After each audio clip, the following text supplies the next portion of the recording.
So what is good guys, Adnan here, and I've had the privilege of using what I feel is the best Motorola device from the recent years, and here's how it fares a year later.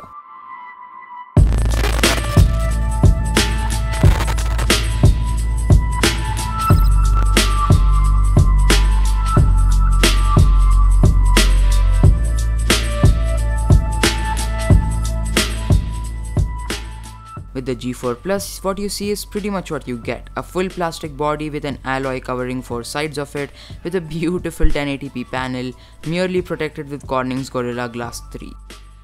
Actually, let's talk about that. The display is a 5.5-inch 1080p IPS LCD display with an upsettingly low brightness that does hinder its usage in 41 degrees of sunlight. The display has a yellowish tint, and I was unlucky enough to receive one of the burn-in affected G4 Pluses that was no short of an epidemic for sure. A finger to lay on is that fingerprint scanner, awkwardly laid out in an odd square form factor, or at least that's what I mistakenly justified it as. After using the device for over 8 months, I feel the square wannabe home button adds that extra uniqueness to the aesthetics of the phone. The scanner itself is stupidly fast, almost to a point where it becomes a no-brainer to use or not to. Let's turn the phone around and talk about that camera. The primary shooter is a 16 megapixel sensor with an impressive f2.0 aperture and that glorious laser autofocus. Seriously, this is one dang fast sensor, and in video mode, the autofocus is simply unbeatable.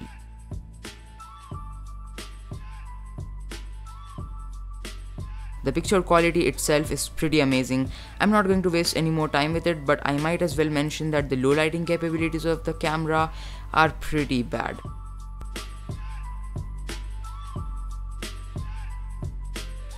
Finally, what has aged with the G4 Plus is its software, and I have pretty disappointing things to talk about that. First off, what used to be an SOT of 5 to 6 hours has been miserably reduced to a mere 3 hours, that too if you are lucky.